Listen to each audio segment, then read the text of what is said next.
এইমাত্র জামাতের আমির গ্রেপ্তার, ছাত্রলীগ আবারও ভয়ঙ্কর রূপে ফিরে আসতেছেন ঘোষণা দিলেন সেনাপ্রধান। বিস্তারিত রয়েছে ভিডিওতে, আপনারা দেখতে থাকুন। জামায়াতে ইসলামী আমির ডাক্তার শফিকুর রহমানকে গ্রেপ্তার করেছে পুলিশের counter terrorism and transnational crime unit CTTC. দর্শক, জামাতের আমির ডাক্তার শফিকুর রহমান তিনি আমাদের প্রধান উপদেষ্টার সাথে একান্ত বৈঠক করেছেন। রাজপথে নয়, খোলা মাঠে বা নির্দিষ্ট স্থানে সভা সমাবেশ দাবি আদায়ের জন্য কর্মসূচি দেওয়া। একই ঘোষণা দিয়ে দিলেন বাংলাদেশের সাবেক প্রধানমন্ত্রী শেখ হাসিনা। কি সেই ঘোষণা? সেটি হচ্ছে আপনার 0 পয়েন্টে আওয়ামী লীগের ছাত্রলীগ 10,000 নেতাকর্মীদের একটি সমাবেশের ঘোষণা। আসসালামু আলাইকুম সম্মানিত দর্শক, বর্তমান দেশের পরিস্থিতি কেমন আপনারা সকলেই জানেন, নতুন করে কিছুই বলার নেই। দর্শক মন্ডলী, জামাতের আমির গ্রেপ্তার হতে চলেছেন। যাই হোক, আজকের এই ভিডিওর শিরোনাম এবং থাম্বনেল দেখে হয়তো ইতিমধ্যে বুঝে গেছেন আজকের এই ভিডিওটি কি নিয়ে। দর্শক মন্ডলী, বেশি কথা বাড়াবো না, আমরা সরাসরি মূল ভিডিওতে চলে যাব। ভিডিওতে যাওয়ার আগে ছোট্ট একটি রিকোয়েস্ট, আপনারা যদি চ্যানেল নতুন দর্শক হয়ে থাকেন তাহলে অবশ্যই চ্যানেলকে সাবস্ক্রাইব করবেন। যারা ইতিমধ্যে চ্যানেলকে সাবস্ক্রাইব করে ফেলেছেন তাদের সবাইকে অসংখ্য ধন্যবাদ। দর্শক, বেশি কথা না বাড়িয়ে চলুন আমরা ভিডিওগুলো দেখে নেই। কর্মীরা খুবই উচ্ছ্বাস উজ্জীবিত, এমনকি জুলাই আগস্টের যে অভ্যুত্থান, সেই অভ্যুত্থানের পেছনে সবচেয়ে বড় ভূমিকা যারা রেখেছে জামাত ইসলাম। কারণ আমরা এখন যখন বাংলাদেশের বিভিন্ন ইউনিভার্সিটিগুলোতে, বিশ্ববিদ্যালয়গুলোতে আমরা এই জামাতের বিভিন্ন কমিটি গঠন দেখছি, সেখানে বিভিন্ন জায়গায় যারা একসময় সমন্বয়কের দায়িত্ব পালন করেছে এই সরকার পতনের জন্য, তাদের অনেককে সেখানে ইনক্লুডেড দেখা যাচ্ছে। ইভেন সার্জিসের শিবিরের যে কর্মী সভা ছিল, সেখানে গিয়ে শিবিরের প্রশংসা করা বা এই সরকার পতনের আগে নাহিদ আসিফদের শিবিরের বিভিন্ন নেতাদের সাথে কমিউনিকেশন, এগুলো কিন্তু এখন ওপেন একটা ইস্যু চলে এসেছে। তো এই যখন অবস্থা, প্রশাসনের বিভিন্ন জায়গায়ও জামাত তাদের অবস্থান সুনিশ্চিত করেছে। এমনও কেউ কেউ বলছেন, আবার বলছেন যে ইসলামী ব্যাংকও জামাতের যেটা মূল একটা কি বলা হয় যে শক্তিশালী অর্থনীতির ভিত্তি, সেটাকেও তারা মোটামুটি নিজেদের কাছে আবার মোটামুটি দখলে নিয়ে গেছেন বা তারা তাদের কবজা নিয়ে গেছেন, অথবা তাদের ভাষায় যে মায়ের ছেলে মায়ের কাছে ফিরে এসেছে। তো সবকিছু মিলিয়ে ডাক্তার শফিকুর রহমান তার মুগ্ধ বক্তব্যের মাধ্যমে সারা দেশে একটা পজিটিভ ভূমিকা তৈরি করছে। আবার তাদের টিম ABC, কোথাও বৈষম্য বিরোধী, কোথাও মিজানুর রহমান আল আজহারি, সবাই মিলে কাজ করছেন। এর মাঝখানে আরো বড় একটা ঘটনা ঘটে গেছে গতকালকে। দর্শক, জামাতের আমির ডাক্তার শফিকুর রহমান তিনি আমাদের প্রধান উপদেষ্টার সাথে একান্ত বৈঠক করেছেন। এই পর্যন্ত গত 5-6 মাসের মধ্যে একান্ত বৈঠক করা কোন রাজনৈতিক দলের সাথে আমরা এরকম নিউজ গণমাধ্যমে দেখিনি। বিএনপির যিনি মহাসচিব আছেন রাইট নাও মির্জা ফখরুল ইসলাম আলমগীর, অথবা রুহুল কবির রিজভী, অথবা দলটির ঊর্ধ্বতন নেতাকর্মীরা, যে যখনই তারা বৈঠকের কাজ লাগছে তারা কিন্তু আপনার একটা টিম ওয়াইজ গিয়া তারা প্রধান উপদেষ্টার সাথে কথা বলেছেন। কিন্তু প্রধান উপদেষ্টার সাথে একান্ত বৈঠক আর কারো হয়েছে কিনা আমার জানা নেই, যেটা জামাত আমির তিনি করেছেন। গণমাধ্যমে বিষয়টা গতকালকে প্রকাশিত হবার পরেই এটা নিয়েও নানান আলোচনা হয়েছে যে এই সরকার বরাবরই জামাত বেসিস অথবা জামাতের সমর্থক সরকার, এই ধরনের একটা অভিযোগ কিন্তু বিভিন্ন মানুষ করে থাকে। বাংলাদেশ জামাত ইসলামের আমির ডাক্তার শফিকুর রহমান ডক্টর মোহাম্মদ ইউনূসের সাথে রাষ্ট্রীয় অতিথি ভবন যমুনায় সাক্ষাৎকার করেছেন, একান্ত সাক্ষাৎ করেছেন। এই সময় সৌহার্দ্যপূর্ণ পরিবেশে দুজনের মধ্যে নির্বাচন, দুর্নীতি এবং অর্থনীতি সহ বিভিন্ন বিষয়ে সংস্কার ও জাতীয় ঐকমত্য গড়ে তোলার লক্ষ্যে কি কি করণীয় তা নিয়ে আলোচনা হয়। রাজধানী ফরেন সার্ভিস একাডেমিতে আয়োজিত এক প্রেস ব্রিফিংয়ে গতকালকে যখন প্রেস সচিব শফিকুল ইসলাম আলম তিনি এর তথ্য দিয়েছেন, তখন সবার কাছে বিষয়টা নিয়ে একটু রহস্যের দানা বাঁধছে।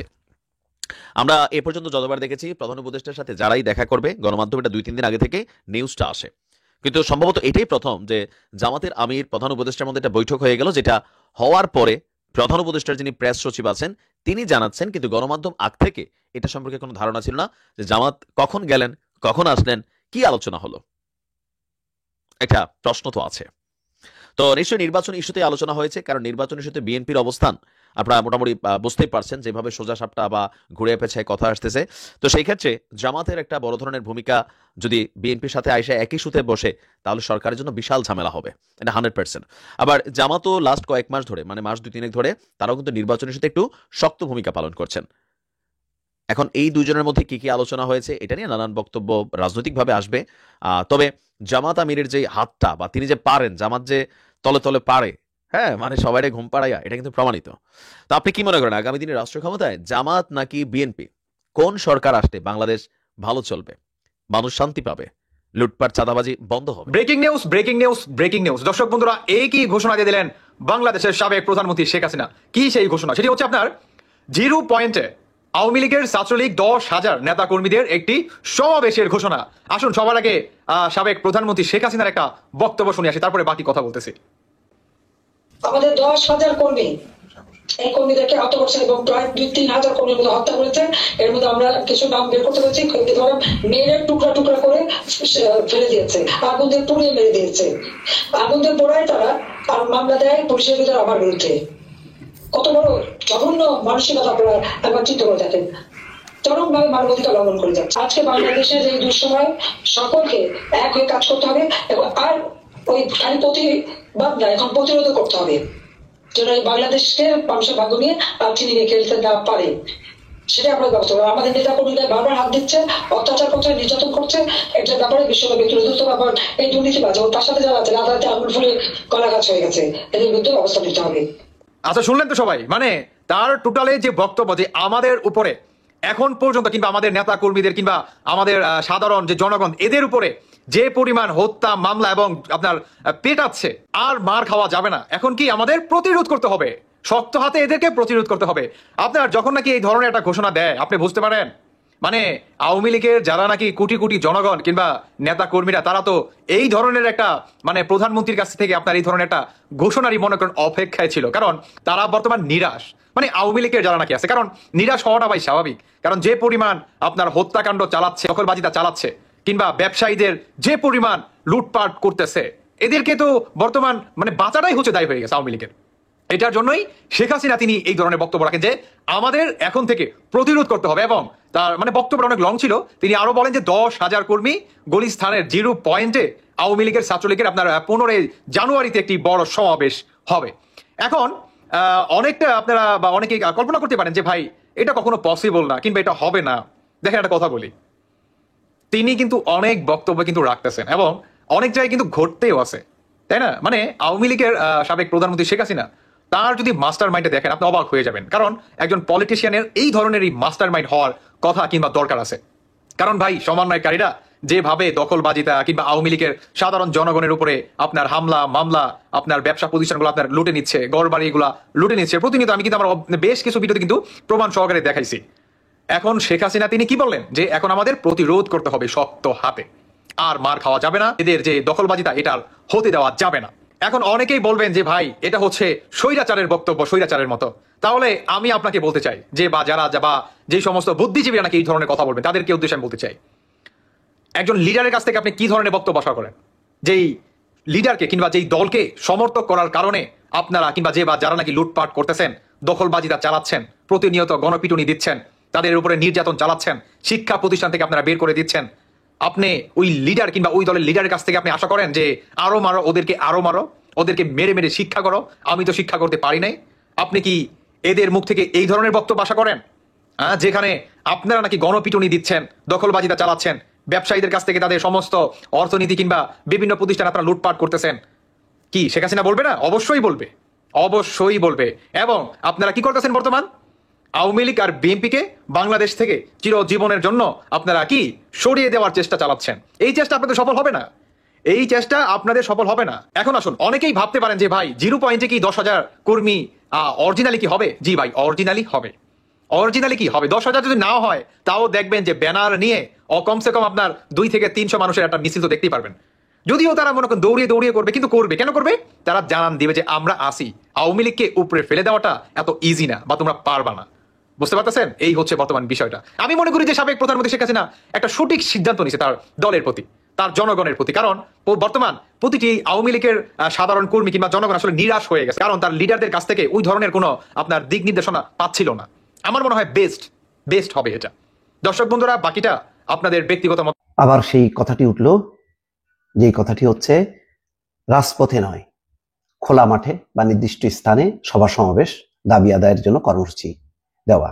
ডিএমপি কমিশনার এই কথা বলছেন যে দাবি আদায়ে রাজপথ নয়, খোলা মাঠ বেছে নিন। এই কথাটা কিন্তু আগেও আমরা শুনেছি, কিন্তু কাজ তো হচ্ছে না। এখন অন্তর্বর্তী সরকার এই বিষয়টা ইমপ্লিমেন্ট যদি করতো, আমার ধারণা যে দলমত নির্বিশেষে সবাই কিন্তু সাপোর্ট করতো।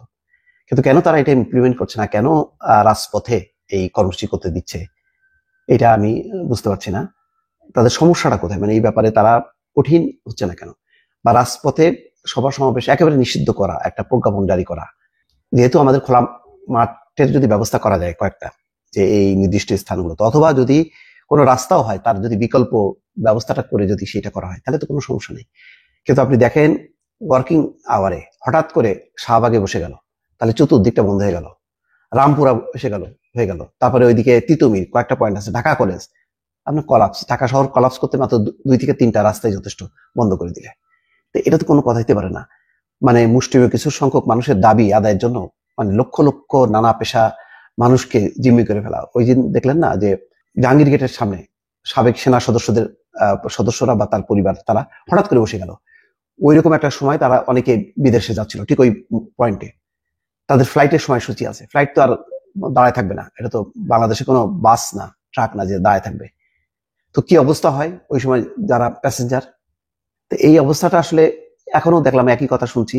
ঢাকা মহানগর পুলিশের ডিএমপি কমিশনার শেখ মোহাম্মদ সাজ্জাদ আলী বলেছেন, সাম্প্রতিক সময়ে বিভিন্ন গোষ্ঠীর সদস্যরা দাবি আদায়ের জন্য রাজপথ দখল করছেন।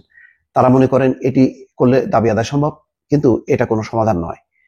এই সময় দাবি দেওয়ার ব্যাপারে খোলা মাঠ বা সবস্থল বেছে নেওয়ার অনুরোধ জানান ডিএমপি কমিশনার। গভর্নমেন্টকে ঠিক করে দিতে হবে যে কোথায় কোথায় করবে তারা। এটা ঢাকা ক্লাবে আয়োজিত বাংলাদেশ ক্রাইম রিপোর্টার্স অ্যাসোসিয়েশনের বার্ষিক সাধারণ সভায় প্রধান অতিথির বক্তব্যে তিনি এই কথা বলেন। রাজপথ দখলের কারণে ঢাকা শহরের ট্রাফিক পরিস্থিতি ভঙ্গুর হয়ে যায় জানিয়ে ডিএমপি কমিশনার বলেন, বিশেষ করে মিরপুর এয়ারপোর্ট ও রামপুরা রোডে বেশি সমস্যা দেখা দেয়, জনভোগান্তি সৃষ্টি হয়। সারা ঢাকা শহরে কোথায় শুধু এই জায়গাগুলো, সকল রোডেই তখন জাম লেগে যায়। পুলিশবিহীন একটা সমাজ কেমন হতে পারে গত 5ই আগস্টের পর আমরা দেখেছি চুরি, ছিনতাই এবং ডাকাতি বেড়ে যায়। তবে গত 5 মাসে ওইসব অপরাধ অনেকটা নিয়ন্ত্রণে আনতে আমরা সক্ষম হয়েছি। ভালো, গত 5ই আগস্টের পর ঢাকা মহানগর পুলিশের মনোবল ভেঙে পড়ার ফলে তাৎক্ষণিক কিছু সমস্যার সৃষ্টি হয়েছে, আমরা সেগুলি কাটিয়ে উঠতে চেষ্টা করে যাচ্ছি। বিগত 15 বছরে পুলিশের সদস্যরা যেমন আচরণ করেছেন সেই আচরণ থেকে আমরা বের হয়ে আসতে চাই। সেজন্য সময়ের প্রয়োজন, আমরা সব কর্মকর্তার বিশেষভাবে প্রশিক্ষণের প্রয়োজন। 40,000 পুলিশ সদস্যকে হঠাৎ করে পরিবর্তন করা সম্ভব না, তাই আমরা প্রশিক্ষণ শুরু করছি। কোথায় কি পরিমাণ বল প্রয়োগ করতে হবে সে বিষয়ে আমরা দৃষ্টি রাখছি, যার প্রমাণ ইতিমধ্যে আপনারা পাবেন। তিনি বলেন, ঢাকাবাসীকে নিরাপত্তা দেওয়া আমাদের পবিত্র দায়িত্ব, সেজন্য আমরা কাজ করে যাচ্ছি। ঢাকায় 2 থেকে 2.5 কোটি লোকের বাস, তাদের মধ্যে দরিদ্র, নিম্নবিত্ত, বেকারের সংখ্যা বেশি, পাশাপাশি নানাবিধ সামাজিক সমস্যা পুলিশের ঘাড়ে এসে পড়ে।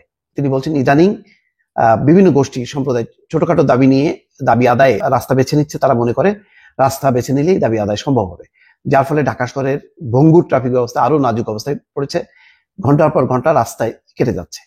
তো এখন এগুলি তো বললে হবে না, এগুলি সবাই জানে যে এই সমস্যাগুলি আজকে মহানগরের ডিএমপি শেখ সুজাত আলী বলছেন, এগুলি সবাই জানে, এগুলি ইমপ্লিমেন্ট করতে হবে। ইমপ্লিমেন্ট না করে শুধু সমস্যা চিহ্নিত করলে হবে না।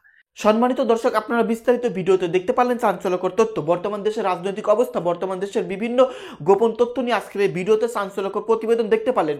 দর্শক মণ্ডলী, এই সম্পর্কে নতুন করে কিছুই বলার নেই, আপনারা ইতিমধ্যে সমস্ত প্রতিবেদন দেখে ফেলেছেন। এ সম্পর্কে আপনাদের সাধারণ মতামত কি, আপনাদের গুরুত্বপূর্ণ সাধারণ মতামত ভিডিওর কমেন্ট বক্সে অবশ্যই জানিয়ে দেবেন। ভিডিওটি শেষ করার আগে ছোট্ট একটি রিকোয়েস্ট, ভিডিওটি ভালো লাগলে ভিডিওতে অবশ্যই একটি লাইক দিবেন। সকলেই ভালো থাকবেন, ধন্যবাদ।